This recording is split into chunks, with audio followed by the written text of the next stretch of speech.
मेरा सभी सम्मानित साथी अनुरोध है, किसी भी प्रकार की अव्यवस्थाएं यहाँ पर नहीं होनी चाहिए। मैं अपने संघ के अध्यक्ष रामलाल जी बाबू पवार जी आप आए और तमाम साथियों से मैं दरख्वास्त कर रहा हूँ बहुत से कि आप लोग शालीनता के साथ सुनेंगे। तमाम साथी हमारे बैठे रहेंगे, तमाम साथी हमारे बैठे रहेंगे। बाबू पवार जी हमारे बीच हैं। मैं युवा साथियों से निवेदन करना चाहूंगा, जहां पर जो है वो वहां पर बैठ जाए। पहली बात तो ये है, और दूसरी बात ये है कि अगर आज मुख्यमंत्री जी खुद चलकर आए हैं तो ये आप लोगों की 8 दिन की तपस्या है। एक बार मैं कहूंगा कि यहाँ पर एसएसपी और डीएम आए थे, आप लोगों ने अपने शिक्षित होने का परिचय दिया। मैं चाहता हूं कि ये सब युवा शिक्षित होने का परिचय दें। आप अपने स्थान पर बैठ जाए, कोई भी खड़ा नहीं रहेगा। सभी साथियों से अनुरोध है, कृपया आप लोग किसी प्रकार की अवस्था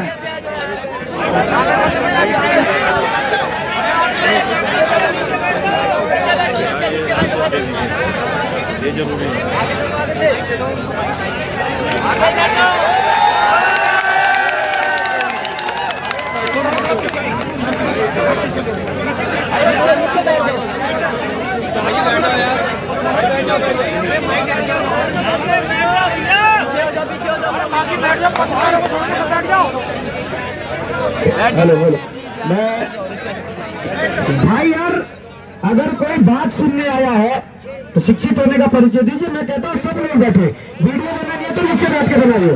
आप लोग प्लीज आप पीछे पर नीचे बैठ जाएंगे, और मैं चाहता हूँ पीछे पीछे थोड़ा हट जाए। यहाँ पर गैप रहेगा तो अच्छी बात है, पीछे पीछे हो जाते हैं थोड़ा इधर से।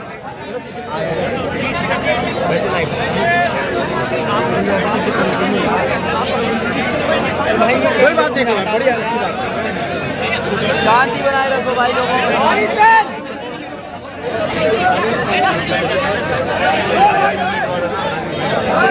मैं चाहता हूं कि सभी लोग बैठ जाएं, और अगर हमारे बीच पहुंचे हैं 8 दिन की जो तपस्या है हम सबकी, ये उसका नतीजा है। और ये शायद उत्तराखंड के इतिहास में पहली दफा कोई आंदोलन इतना अनुशासित चल रहा था। तभी शायद इसके मायने भी हैं, और तभी उस चीज से प्रभावित होकर लगा होगा कि छात्रों की मांग को सुना जाना चाहिए, छात्रों की मांगों को माना जाना चाहिए। तो मैं कहता हूं कि अपने सभ्य होने का परिचय, अपने शिक्षित होने का परिचय हम लोगों का कर्तव्य है, हम लोगों की जिम्मेदारी है। क्योंकि अगर यहाँ तक पहुंचे तो मुझे लगता है कि बहुत ही हमारे लिए सर युवाओं के लिए बड़े सौभाग्य की बात है, क्योंकि युवा भी यहाँ का युवा है, प्रदेश का युवा है, आपके बच्चे हैं। और हम पहले दिन से कह रहे थे कि मुख्यमंत्री जी अपने हृदय को बड़ा करें और बड़ा दिखा के आप इन युवाओं को अपने बच्चे मानकर इनको न्याय दें। तो ये मुरीद और ये पूरी नवरात्रों में माँ भगवती की कृपा रही, मासी महाराज की कृपा रही, देवी देवता की कृपा रही, तमाम। तो अध्यक्ष हैं उत्तराखंड बेरोजगार संघ के राम कंडवाल जी, उनके नेतृत्व में ये आंदोलन हो रहा है। और मैं चाहता हूं कि राम भाई इसको पूरी तरीके से लीड करें, और आप दिशा निर्देश भी दें, और जो ज्ञापन है, जो मांगे हैं, उस पर कुछ आप बताएं। राम भाई, अध्यक्ष उत्तराखंड बेरोजगार संघ। बहुत बहुत धन्यवाद आपका बॉबी भाई। और मैं सबसे पहले सभी को शांति की अपील करूंगा। राज्य के मुख्यमंत्री जी आप लोगों के समक्ष आए हैं, तो इसलिए कृपया शिक्षित होने का आप जो है करें कि आप लोग शिक्षित हैं, आप लोगों ने जो है परीक्षा दी है। तो मैं सबसे पहले प्रदेश के मुख्यमंत्री माननीय पुष्कर सिंह धामी जी का बहुत बहुत स्वागत करता हूं कि आप यहां पर आए और आपने जो है युवाओं की समस्या यहाँ पर सुनी। सर, जैसा कि आपको विदित है, प्लीज प्लीज इन्हें बाहर करो ना, इन्हें पीछे पीछे करो थोड़ा। अरे इतने दिनों से तुम्हारे साथ है, पीछे करवा रहे हो, तुम्हारे साथ खड़े मीडिया वाले, आप पीछे करा रहे हो। कृपया मीडिया वाले पीछे हो जाएंगे, मीडिया वाले प्रदेश सब शांत रहिए, कोई एक शब्द नहीं बोलेगा, कोई एक शब्द नहीं बोलेगा, शांत रहिए भाई, शांत। सर आप हमारी जो मांगे थी वो सबसे पहले इस प्रदेश का युवा सर ये चाह रहा है कि इस प्रदेश में जो परीक्षा हुई है संयुक्त स्नातक स्तरीय, उस परीक्षा को जो है तत्काल निरस्त करके 1 महीने के भीतर दोबारा परीक्षा आयोजित कराए जाए। सर जो हमारी दूसरी मांग है कि जो भर्ती घोटाले हुए हैं उनकी जो है सीबीआई जांच हो, ये हमारी दूसरी मांग है कि सीबीआई जांच की आप जो है इन युवाओं को आप जरूर यहाँ पर करवाएंगे। और एक और सर हमारी मुख्य मांग ये है कि जो प्रदेश के छात्र जो आंदोलन करते हैं, प्रदर्शन करते हैं अपनी मांगों को लेकर, उन सभी के आप जो है ये जो मुकदमे हैं वो आप वापस लेने की जरूर एक घोषणा करेंगे सर। और जो आखिरी मांग सर हमने रखी है इसमें वो आरक्षी भर्ती नियमावली को तत्काल संशोधित किया जाए। और अगर ये सर मांगे पूरी हो जाती है तो मुझे लगता है कि जरूर इन प्रदेश के युवाओं का कल्याण होगा सर। मैं अब आपसे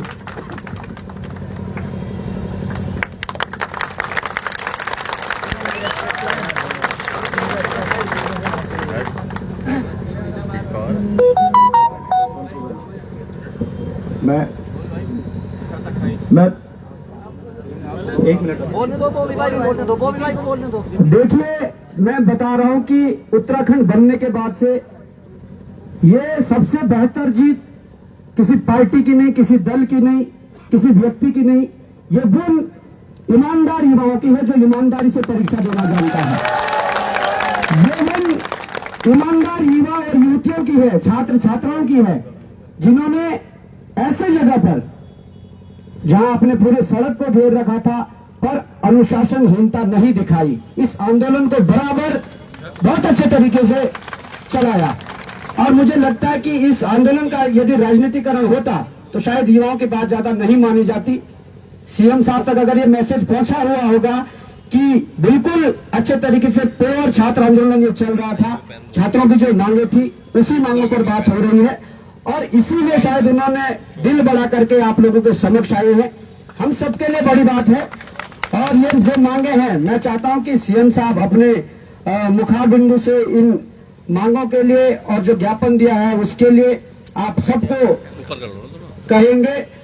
और मैं चाहता हूं कि अगर नवरात्रि चल रहे हैं और सीएम साहब पहुंचे हैं, आखिरकार प्रदेश की सबसे बड़ी कुर्सी और सबके मुखिया है, तो अगर बेरोजगार संघ में कुछ नवरात्रों के समय में, हाँ बहुत अच्छी बात है कि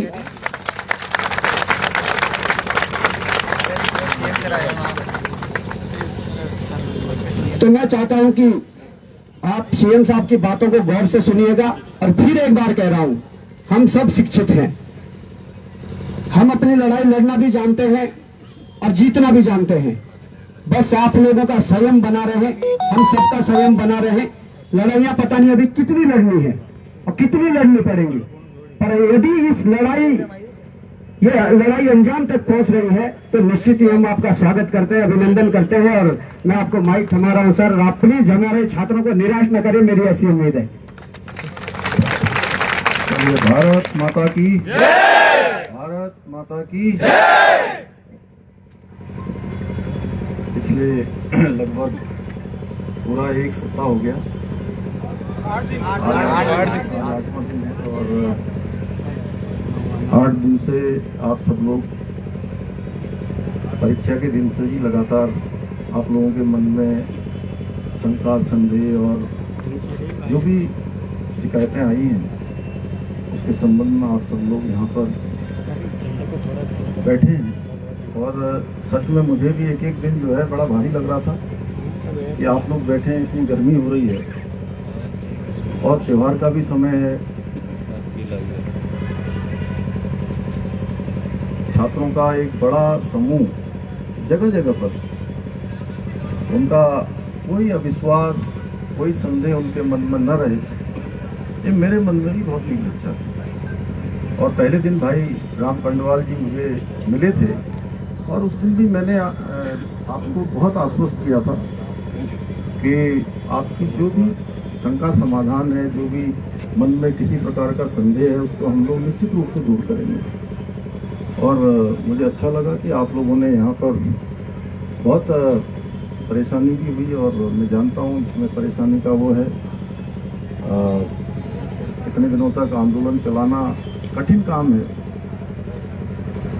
दूर से बड़ा अच्छा लगता है देखने में, लेकिन जो लोग बैठे होते हैं, अभी बॉबी ने बताया ही सारी बात, भुवन जी भी हैं, सुदेश जी भी हैं मेरे साथ, यहाँ के आपके स्थानीय विधायक ये भी संजोग से आज ये मेरे साथ अभी कहीं से आ गए। इनको मैंने बताया भी नहीं कि मैं आपके पास आने वाला हूँ। इनको पता भी नहीं होगा। आपको पता था कि सचो बताइए? बिल्कुल पता नहीं था। मैंने कहा चलो।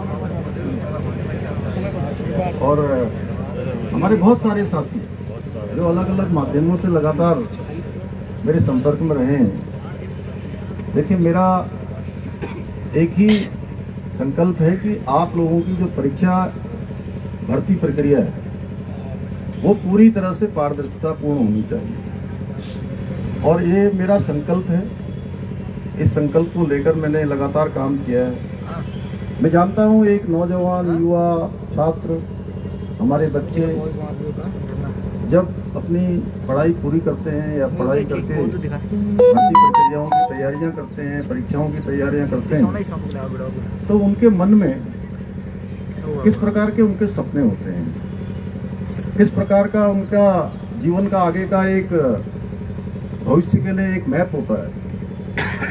और वो मैप अगर उनकी आशा के अनुरूप आगे नहीं बढ़ता है, उसमें संदेह आ जाता है, उसमें प्रश्न चिन्ह किंतु परंतु खड़ा हो जाता है, तो निश्चित रूप से जिस प्रकार से युवाओं को एक युवा जोश भी होता है। मैंने भी आप ही सबकी तरह बचपन से ही बहुत सामान्य स्थितियां देखी हैं, परिस्थितियां देखी हैं, और छात्र जीवन में भी, विद्यार्थी जीवन में भी छात्र छात्राओं के बीच में काम किया है, युवा नौजवानों के बीच में भी काम किया है, और एक सामान्य स्थिति और परिस्थिति से ही हम सब लोग निकले हैं। हमारा सबका परिवेश एक जैसा है, और देवभूमि उत्तराखंड में सभी छात्र छात्राओं के मन में यही रहता है कि हमको पढ़ाई लिखाई करने के बाद केवल औपचारिक रूप से पढ़ाई लिखाई नहीं करनी है। पढ़ाई लिखाई के बाद हमको सरकारी नौकरियों में ही जाना है। और हमारे यहाँ का एक पहले से भी कल्चर रहा है, आपने देखा होगा, पहले फौज में जाने का एक हमारे यहाँ बहुत बड़ी संस्कृति रही है। हर एक परिवार से कोई ना कोई फौज में होता है। मेरा परिवार हो, आपका परिवार हो, इनका परिवार हो, हमारे सबके परिवारों में से किसी के चाचा फौज में होंगे, किसी के पापा फौज में होंगे, किसी का भाई होगा, किसी के मामा होंगे, कोई ना कोई रिश्तेदारी नातेदारी को दूर दूर तक देखेंगे तो फौज में जाते हैं। और बड़े सम्मान की बात भी हमारे लिए देवभूमि के लोगों के लिए मानी जाती है, इसीलिए इसको देवभूमि के साथ वीरभूमि भी कहते हैं। और देश के हर 5वें सैनिक में से, छोटा राज्य होने के बाद भी, हर 5वां सैनिक हमारे राज्य उत्तराखंड का होता है, हमारी देवभूमि का होता है। उसी प्रकार से सरकारी नौकरियों में जाना भी एक बहुत सम्मान का विषय हमारे यहाँ होता है। उसमें मैं बहुत विस्तार में नहीं जाना चाहता। आप सब जानते हैं कि कोई बड़ा व्यापार करता है वो भी अच्छा काम है। अब जो हमारे नए युवा आ रहे हैं वो रोजगार की जगह स्वरोजगार को भी अपना रहे हैं, लेकिन आज भी सरकारी नौकरी में जाना हर एक युवा का सपना होता है। और उसमें ही कहीं प्रश्न चिन्ह खड़ा हो जाए तो सच में बहुत दुविधापूर्ण स्थिति है। वो आप लोगों के लिए नहीं, मेरे लिए भी है, व्यवस्था के लिए भी है। और पिछले दिनों जो प्रकरण आया है उस प्रकरण के लिए हमने एसआईटी की जांच शुरू करवाई, और हाईकोर्ट के सेवानिवृत्त न्यायाधीश यूसी ध्यानी जी की अध्यक्षता में एक कमेटी ने काम करना अभी प्रारंभ भी किया है। लेकिन आप सबके बीच में से बार बार ये बात आ रही थी कि नहीं, हमको कुछ जांच करनी है। आप सब लोगों के साथी लोगों ने मुझे राम कंडवाल जी का एक हमें ज्ञापन भी दिया है। देखिए, हमारी मंशा बिल्कुल साफ है, बिल्कुल स्पष्ट है। और मैं सबसे ज्यादा परेशान तो तब हुआ जब देखिए इतनी गर्मी हो रही है। अभी तो थोड़ा बारिश भी हुई है आज, देखिए उसके बावजूद भी कितनी गर्मी में आंदोलन करना, यहाँ बैठना, यहाँ रहना, ये बहुत कठिन काम है। और सच में आप सब लोग गर्म में रह रहे होंगे तो मैं उस गर्मी को महसूस कर रहा हूँ। मैं कोई भाषण के लिए नहीं बोल रहा हूँ, तो इसलिए मुझे लगा कि मुझे आप सबके बीच में ही आना चाहिए। ये बातचीत मैं अपने कार्यालय में भी कर सकता था, वहां भी कर सकता था, आप लोगों से वहीं बातचीत हो जाती, लेकिन मैंने कहा कि नहीं, आज मैं आप सबके बीच में आता हूँ, वहीं पर जो है बात करता हूँ। आपको पता ही है, पिछले अगर 3-4 सालों की मैं बात करूं तो अभी तक 25,000 लगभग नियुक्तियां संपन्न हो चुकी हैं।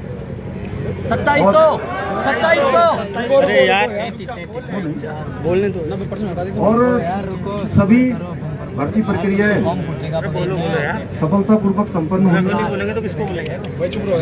एक भर्ती में जो एक प्रकरण आया है, उसके लिए आप सबकी तरफ से कहा गया मुझे कि भाई इसकी जो है भर्ती प्रक्रियाओं की जांच आप सब लोग चाहते हैं कि सीबीआई से होनी चाहिए। तो मैं यहाँ पर ये आप सबके समक्ष कह रहा हूँ कि किसी प्रकार की कोई संदेह आपके मन में न रहे, कोई अविश्वास न रहे, हम इसकी सीबीआई से जांच की संस्कृति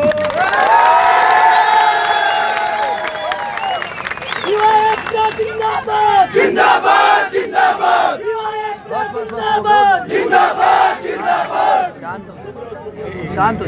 और परीक्षा एक महीने में पिछले दिनों इसकी जांच प्रक्रिया चल रही है, एसआईटी जांच कर रही है। मुझे लगता है राम जी आप लोग आज मिले थे, शायद मिले हैं, और यूसी ध्यानी जी उसकी जांच कर रहे हैं। ये भी देंगे, सारे तथ्य सब जगह से इकट्ठे करे जा रहे हैं। एसआईटी जांच में या यूसी ध्यानी जी जिस जांच पे सुपरविजन कर रहे हैं, क्योंकि न्यायाधीश हैं, और उस जांच में कहीं पर भी कोई बात है तो सरकार की तरफ से किसी भी अगले कदम के लिए भी कोई कहीं रुकावट हमारी तरफ से नहीं है। और जो तीसरा आपने कहा है कि जो मुकदमे लगे हैं, मैं पहले भी कह चुका हूं और आज फिर कह रहा हूं कि जितने भी परीक्षा देने वाले जो भी हमारे बच्चे हैं, हमारे भाई बहन हैं, मेरे बेटे बेटियां हैं, उन सभी के मुकदमे जो भी परीक्षा में भाग लेंगे वो हम स्वतः ही कोई हो तो एक लिस्ट बना के आप हमको दे देंगे, हम उनके सारे मुकदमे वापस कर देंगे। अन्य भी बहुत सारे प्रकरण हैं, क्योंकि एक प्रकरण नहीं है। अभी आपने भर्ती परीक्षा के बारे में कहा है, तो उसके बारे में जो भी बातचीत है हम लोग आपस में मिलकर कर लेंगे। और अब क्योंकि ये कोई एक दिन का काम नहीं है, एक प्रकरण था, इस प्रकरण की शुचिता बनी रहे, इसमें जो संदेह है वो संदेह दूर हो। और मैं आपसे कहना चाहता हूँ कि मैं बिल्कुल नहीं चाहता कि एक भी प्रश्न चिन्ह किसी भी भर्ती प्रक्रिया में कहीं पर खड़ा हो। और मैं वो उसके बारे में बोल दिया, वो हो गया आगे प्रश्न, आप वो बोल दिया, उसके लिए अलग से बात करेंगे। और अब ये त्योहारों का भी समय है, आज अष्टमी का दिन है और कल नवमी हो जाएगी, परसों जो है दसवीं 2 को है, 2 को ना आधा दिन चल रहा है ना। आज सप्तमी अष्टमी 2 हैं, तो ये ऐसा इस बार का कुछ कैलेंडर ऐसा बना है कि आधा दिन ऐसा चल रहा है, आधा दिन वैसा चल रहा है। तो इसलिए आप लोग जो है बिल्कुल कोई शंका संदेह मत रखिए, किसी प्रकार की शंका संदेह रखने की जरूरत नहीं है। मैं भी आप लोगों के साथ हूँ, आप लोग अकेले धरने पर नहीं बैठे, मैं भी आप ही के साथ यहाँ पर आया हूँ, मैं भी आपके साथ बैठा हूँ।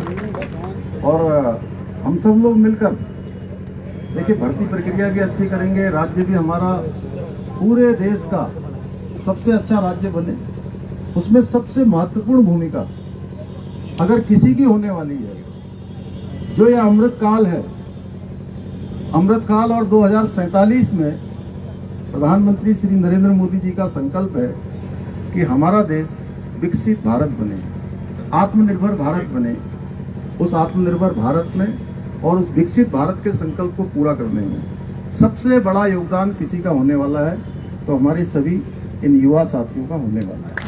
इन्हीं के सहयोग से और उत्तराखंड हिंदुस्तान का हमारा श्रेष्ठ राज्य बने, उसमें भी हम सबको योगदान देना है।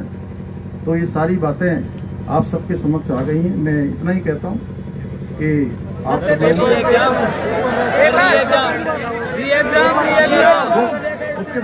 उसके बारे में मैंने कहा कि एसआईटी की जांच हो रही है।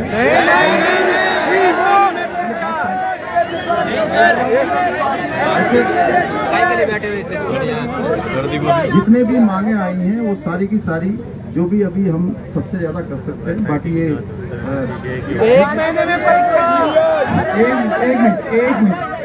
एक मिनट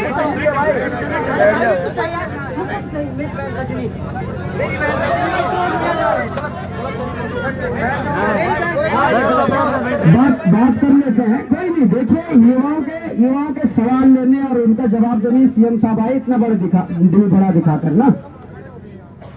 निरस्त हमने पहले भी कहा कि सबसे पहली मांग निरस्त है, ठीक है। सुबह ही हम यूसी ध्यानी जी से मिलकर आए हैं, जो रिटायर्ड जज है, जिनको रखा गया था, पहले वर्मा जी को रखा गया था, उन्हें हटाया गया। उन्होंने भी साफ कहा है, और हाईकोर्ट में जो हमारे वकील हैं उनसे भी हमने दिखवाया, इनका जो नकल रोधी कानून है, ये मेरे हाथ में है।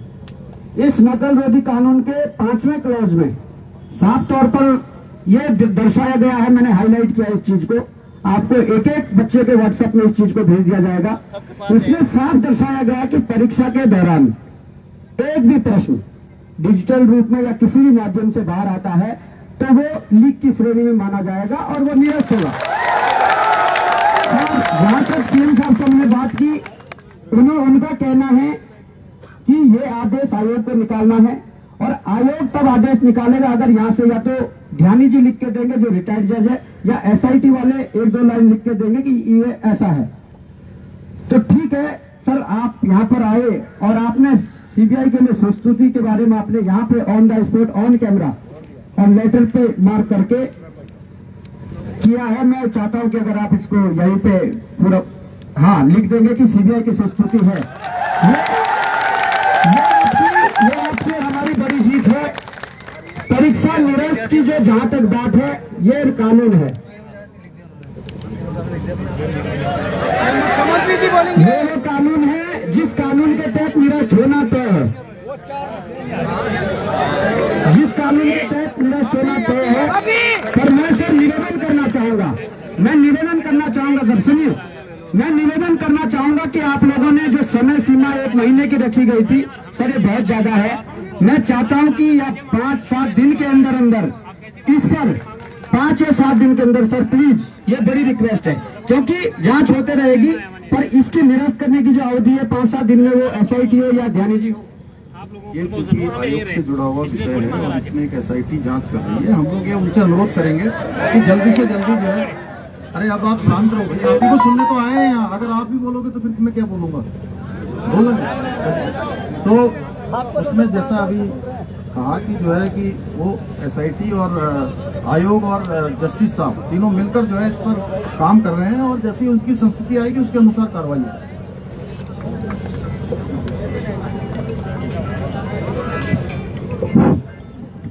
सर कुछ और मांगे जो युवाओं की, तो जो हम चाहेंगे कि आप उस पर विचार विमर्श करें। हरियाणा और राजस्थान लोक सेवा आयोग की भांति जो परीक्षाओं में प्रश्न पत्र एवं ओएमआर सीट में एक 5वें विकल्प की हम लगातार मांग कर रहे हैं, जिसमें जो है कि अभ्यर्थी को 5वां विकल्प दिया जाए और उसमें जो है अभ्यर्थी उसको करना अनिवार्य समझे।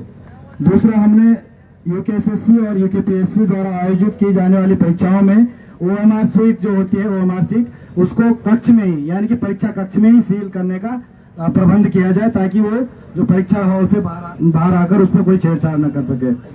दूसरा है जो दोनों आयोगों में मुख्य अधिकारियों की तैनाती जो अधिकतम 3 वर्ष रहे, क्योंकि ये हमारा शासनादेश भी है, ये फॉलो होना चाहिए। और अंत में जो है उत्तराखंड लोक सेवा आयोग के जो अध्यक्ष का पद जो है पिछले 2.5 साल से खाली है, तो हम चाहेंगे कि माननीय मुख्यमंत्री जी उन पर भी संज्ञान लें, तो अच्छे से परीक्षाएं आयोजित हो जाएंगी। धन्यवाद।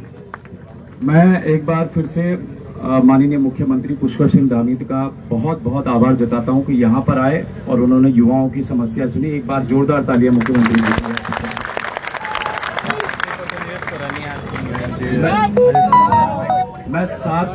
मैं साथ में ये भी कहना चाहता हूं साथियों कि इस राज्य में भर्ती घोटालों की पहली बार अगर जांच हो रही है तो इस बार से शुरू हो चुकी है जांच। सीबीआई जांच की बात कर रहा हूं, बहुत बड़ी उपलब्धि है आप सभी युवाओं के लिए, बहुत बड़ी उपलब्धि है।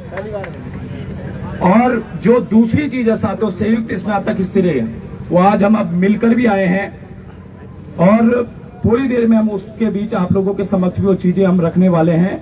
और मुख्यमंत्री जी आप आए, आपका बहुत बहुत आभार, धन्यवाद आपका, बहुत बहुत धन्यवाद।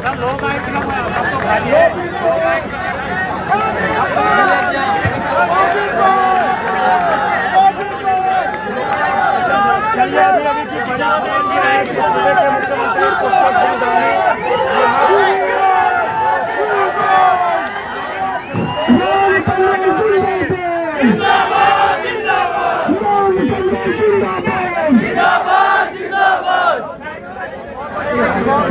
सभी लोग प्लीज बैठ जाओ।